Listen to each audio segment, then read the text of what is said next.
before hitting the like or subscribe button. Hey everybody, welcome back to another episode of Robuilt. I am so excited about this Airbnb. I can't even. Typically I would start with kind of like the slow-mo pans and everything of the house, but I just want to show you the journey that it takes to actually get to this house. Check it out. We have kind of this like older shed, right? We got a dirt path that leads you to the house itself. And on the way to the path, we have ourselves some chickens. And then the house is like tucked away inside the earth. Like, how cool is this? Initial impressions, this is definitely the coolest Airbnb that I have ever stayed at. I mean, this is as true to an Airbnb theme as you can get. So I'm so excited to see the inside. But for now, let's get started on the, hey man, chill out.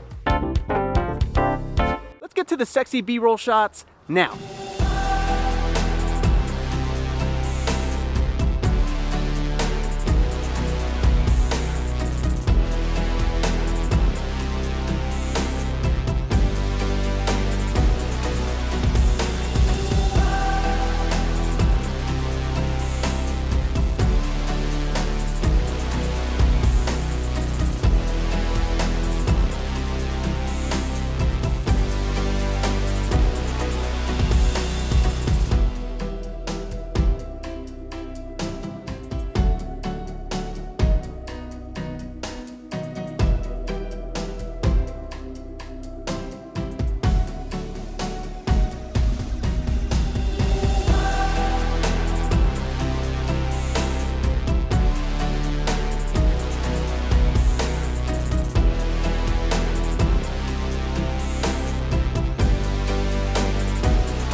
Welcome back to my tiny and unique space showcase, where I'm going to be traveling around the country touring some of the coolest places that Airbnb has to offer.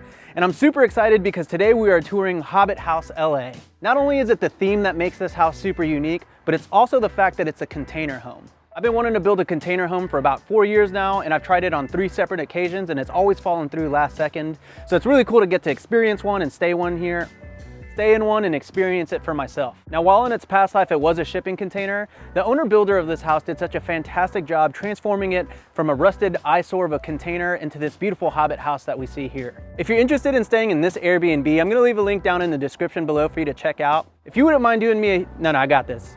Quiet on set. If you wouldn't mind doing me a huge favor, hit the little heart in the top right corner of that listing, because when you do, it helps the awesome owners of this Airbnb stand out in the Airbnb algorithm. All right, let's do this. No, do not do it again. All right, last time. If you want a discount off your first stay on Airbnb, I'm gonna leave another link down in the description for you to sign up with. When you do, you'll get $35 off your first stay. Yes. Boom.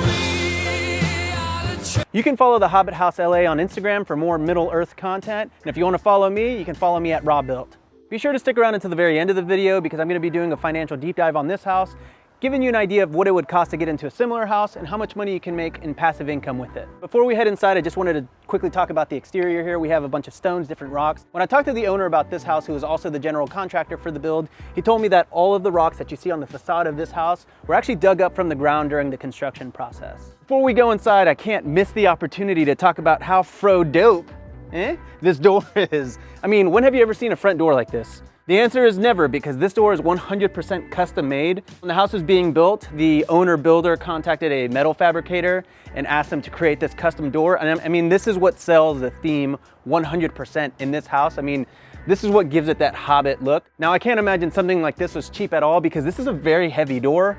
The glass is very thick. This is definitely double pane.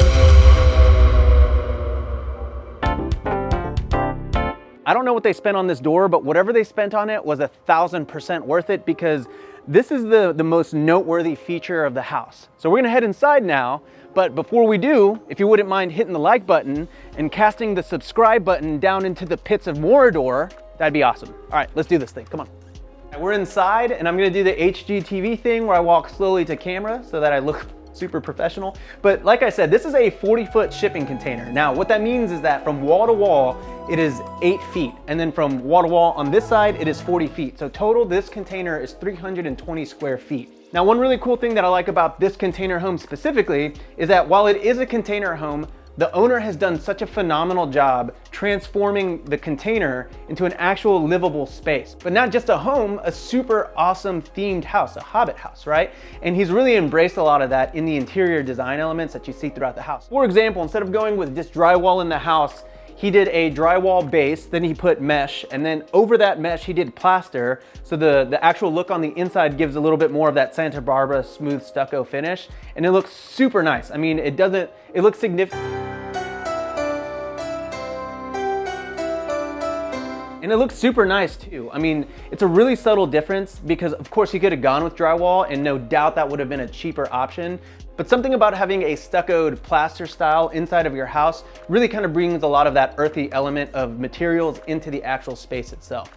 But then the owner actually took it a step further with the interior design of the house past the actual building materials too. So we've got a super rustic ladder right here. Don't know why it took me 10 times to do this. We've got 2 throws that are kind of draped over the ladder itself. Regular throw here, but then we have kind of this like furry, pelty type of blanket too. Kind of makes it feel like a Game of Thrones, like a Lord of the Rings set piece. And then such a uniquely beautiful feature of this house are the windows. I mean, look how cool this is. I feel like I'm in a submarine kind of, but these are so complementary to the awesome front door that I showed you earlier. Same construction, very sturdy, steel. The breeze that you do get from these windows, very nice because this place doesn't actually have AC.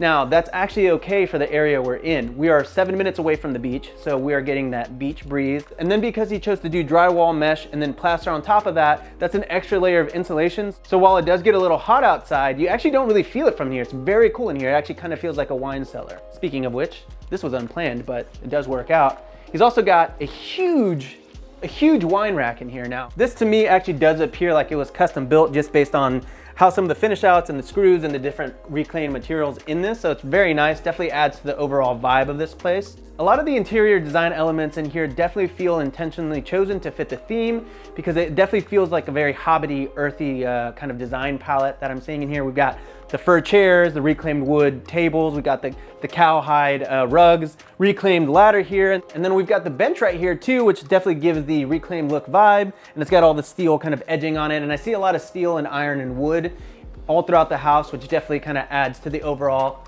ambiance. Now, like I said, this is a container home. A lot of the times people feel like 8 feet is very small, very crammed, but again, lots of space on both ends here.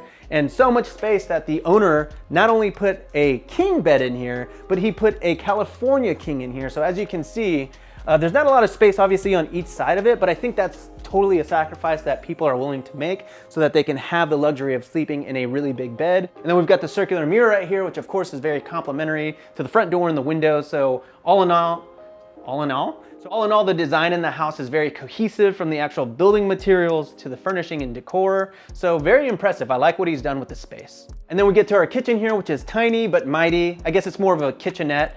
I really think it's everything that you need in an Airbnb for a weekend getaway or a day trip. I mean, we've got a coffee table, hot plate, mini fridge, little microwave, a couple of plates here, all of our glassware, and then these reclaimed style shelves, which of course add to the overall vibe of the place. And again, we have our awesome little window right here for the breeze. Now you don't have a sink. Now granted, you're probably not gonna be cooking a 5-course meal in here, and so you don't really need the sink.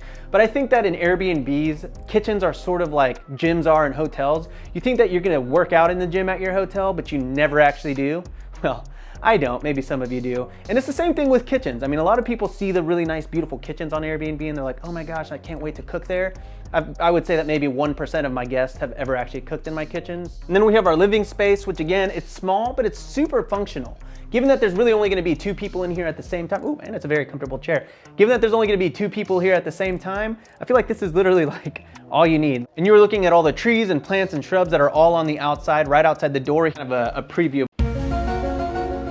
what it looks like. Oh, hey, cutes. Sorry. No, it's okay. Everybody look at how cute my daughter is. My little hobbit right here. All right, you open the door, not like, you know, you're getting more of a view by doing that, but I just really like opening that door. And you kind of get the full view of the trees here. I mean, really, you can't beat a view like this in the morning, or in the night, or in the afternoon. All in all, great view.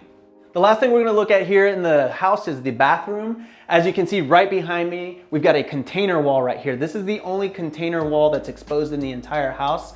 And like I said, the owner did such a fantastic job at converting a container that, you know, was crossing the sea, it was rusted, it was old, into such a beautiful living space. A lot of times you see people that build container homes and they cover up 100% of the containers. They deck them out so much that you don't even know that you're in a container home. So it's nice to have a reminder here in the bathroom that not only are we in a container home, but that the possibilities for containers are endless. The shower is enormous. And again, we have our plaster that kind of carries out throughout here. We've got our container wall, so you can kind of look at the letters while you're taking a shower. Overall, very nice vibe. We've got our wood tile here, but it's not just wood tile, it's in a herringbone formation, which is a really nice touch that really brings the space to the next level. We're done with the tour, so now I just want to hop into the numbers for a second. I talked to the owner, who was also the general contractor of the build, and he provided me with a few quick facts about this house. He told me that it took him about 3 months to permit this house in Los Angeles. Now keep in mind, Los Angeles is a very stringent building department. If you're in like literally any other building department in the world, you could probably permit it a little quicker, and that 3 months actually was pretty fast compared to my tiny house, which took me 7 months to do. Now he's a contractor, so obviously he has efficiencies and processes that save him money in the long run. But he did say that if you were gonna hire this out professionally and have it built in your backyard, you can expect to pay anywhere from $80,000 to $100,000. Now obviously if you're doing a lot of the work yourself, there's a lot of money to be saved there, but let's go with $90,000 since that's the average of $80,000 and $100,000. You might be asking yourself, how do I finance something like this? Remember that when I built my tiny house in my backyard, I used a company called Lightstream, but the interest on that was so high. I personally think that the best way to finance something like this would be to do a cash out refinance on your house if you have equity in your house. Now remember that a cash out refinance allows you to take equity out of your house, add it to the debt that you owe on your house, and refinance that over 30 years. Now let's say that you cash out refied, you took $90,000 out, you amortize that over 30 years at current interest rates, which are 3.5%. That will leave you with a monthly note of about $400 or $404 specifically. Let's say that you went through with the cash out refi, you took $90,000 out, right? And you amortize that over 30 years at current interest rates, which are 3.5%. That would make your monthly note attached to that $90,000 about $400 a month. So now we've got to ask ourselves if an investment like this is worth taking out debt that is $400 a month. Now let me clarify that I'm not a financial investor and I'm not telling you to take out debt because of course it's always best to pay cash.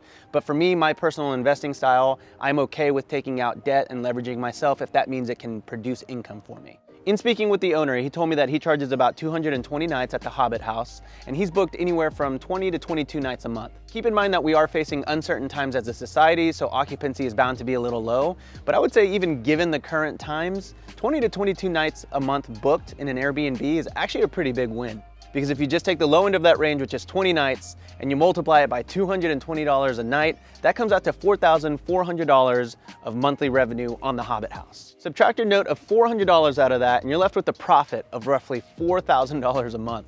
$4,000 times 12 months, $48,000 a year in profit that you could potentially make on a house like this. Now remember we said that this would cost about $90,000 to construct, meaning in 2 years you will have made $96,000 on Airbnb on this house, and you will have made your entire investment back in 2 years, which is so awesome and so rare to make that kind of money in real estate as a novice investor. There are other ways to make that kind of money in real estate, and that would be flipping a house or development, none of which I would recommend to a novice investor, but an ADU, building an accessory dwelling unit in your backyard, you can do that. A normal person, you can do that because I did that. And if I could do it, I promise you can do it, because when I built my tiny house, I didn't know what I was doing, but I learned so much doing it, and the passive income that I've made from that house has certainly paid off, and the passive income that the owner of this house is making is most definitely gonna pay off, especially once, you know, occupancy rates are back up and he's booking at 30 nights a month. Because there's no doubt that this place would be booked 100% of the time otherwise. And if you just multiply 30 nights a month times $220 a night, that comes out to $6,600 a month in gross revenue. Subtract your $400 mortgage out of that, $6,200 of profit, of potential profit on this property in the best case scenario. So is it worth it?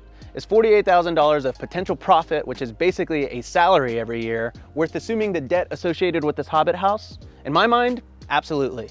Let me know what you think in the comments down below. I would love to hear arguments on both sides. And that concludes today's tour. I want to talk about some of the highlights that I think really stood out about this house. Of course, we've got our big circular door, awesome centerpiece of the entire house. I really love the stone in the front, and I really love that he used actual, rocks from the earth from the Middle Earth to construct a facade of this. I think it's a really creative use of earth elements, not to be too hippy-dippy. And lastly, I am such a big sucker of that shower. I love the exposed wall in it. It is a little off theme, but as I said, it is nice to have a reminder that we are in a container, and it's a nice reminder of what you can do with containers.